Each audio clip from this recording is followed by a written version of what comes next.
ஆன்மீக நண்பர்கள் அனைவருக்கும் அன்பு கலந்த வணக்கங்கள். இன்றைக்கு நாங்கள் ஆன்மீகம் சம்பந்தமான பதிவில் திருமண தடை நீக்கம் தஞ்சை பள்ளியூர் ஆதி வீர மகா காளி அம்மன் கோவிலை பற்றி பார்க்கலாமா வாங்க. 90 நாட்களில் திருமணம் கைகூடும். 3 பௌர்ணமியில் பார்த்தீங்கன்னா மழலை வரம் கிடைக்குமா. தஞ்சாவூர் அருகே அமைந்திருக்கக்கூடிய அற்புத அருள்மிகு ஆதி வீர மகா காளியம்மன் திருக்கோயில் பற்றிய ஆன்மீக தகவலை நாம் இன்றைக்கு பார்க்கலாம். அதாவது தஞ்சாவூரில் இருந்து சுமார் 21 கிலோமீட்டர் தொலைவில் தான் இருக்கிறது. பள்ளியூர் சுமார் 300 ஆண்டுகளுக்கு முன்பே இங்கு அம்மன் வழிபாடு இருந்துள்ளது.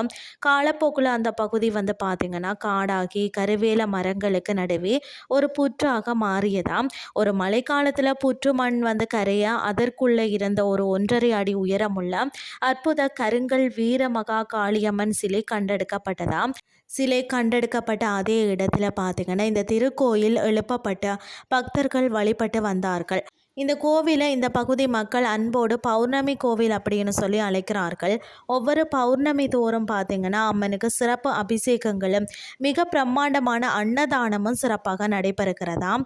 அது மட்டும் இல்லாமல் ஜாதக உண்டியல் பிரார்த்தனைன்னு சொல்லக்கூடிய ஒரு பிரார்த்தனை, அதாவது திருமண தடை நீங்க திருமணம் தள்ளி போகும் வரன்கள் இந்த கோயிலுக்கு தரிசிப்பது மிகுந்த பலனை தருகிறது. அதாவது திருமண வரன் தேர்றவங்க தங்கள் ஜாதகத்தின் 2 நகல்களை கொண்டு வரணும். அம்மன் பாதத்தில் வச்சு பூஜித்ததுக்கு பிறகு ஒரு நகலை அங்குள்ள ஜாதக உண்டியலில் போடணுமா. மற்றொரு நகலை கையில் பெற்று செல்லலாம்.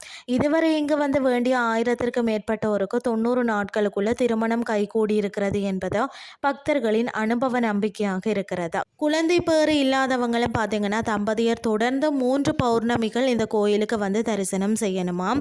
தேங்காய் வெற்றிலை பாக்குடன் 3வது பௌர்ணமி அன்று ஆண் பெண் உருவம் கொண்ட 2 மரப்பாச்சி பொம்மைகளை கொண்டு வரணும். அதில் ஒரு பொம்மையை கோவிலில் கொடுத்துட்டு மற்றொரு பொம்மையை வீட்டிற்கு எடுத்து செல்லணும். இந்த எளிய வழிபாட்டை செய்கிறவங்களுக்கு விரைவில் பார்த்திங்கன்னா சந்தன பாக்கியம், அதாவது குழந்தை பேறு கிட்டும் என்பது ஐதீகம். திருமணமற்றது குழந்தை வர மட்டுமன்றி தீராத நோய்களால் அவதிப்படுறவங்க கூட இங்கே வழிபாடு செய்யலாம். அது மட்டும் இல்லாமல் பார்த்தீங்கன்னா நினைத்த காரியங்கள் தடையின்றி வேண்டி வருபவர்களும் அன்னை ஆதி வீரமகா காளியை துணையாக நின்று அருள் பாலிக்கிறார். இன்றைய ஆன்மீகம் சார்ந்த பதிவு உங்களுக்கு பிரயோசனமாக அமைஞ்சிருக்கும்னு சொல்லி நானும் நம்புகிறேன். இதே மாதிரி மற்றொரு ஆன்மீகம் சார்ந்த பதிவோடு உங்களை சந்திக்கிறேன். நன்றி.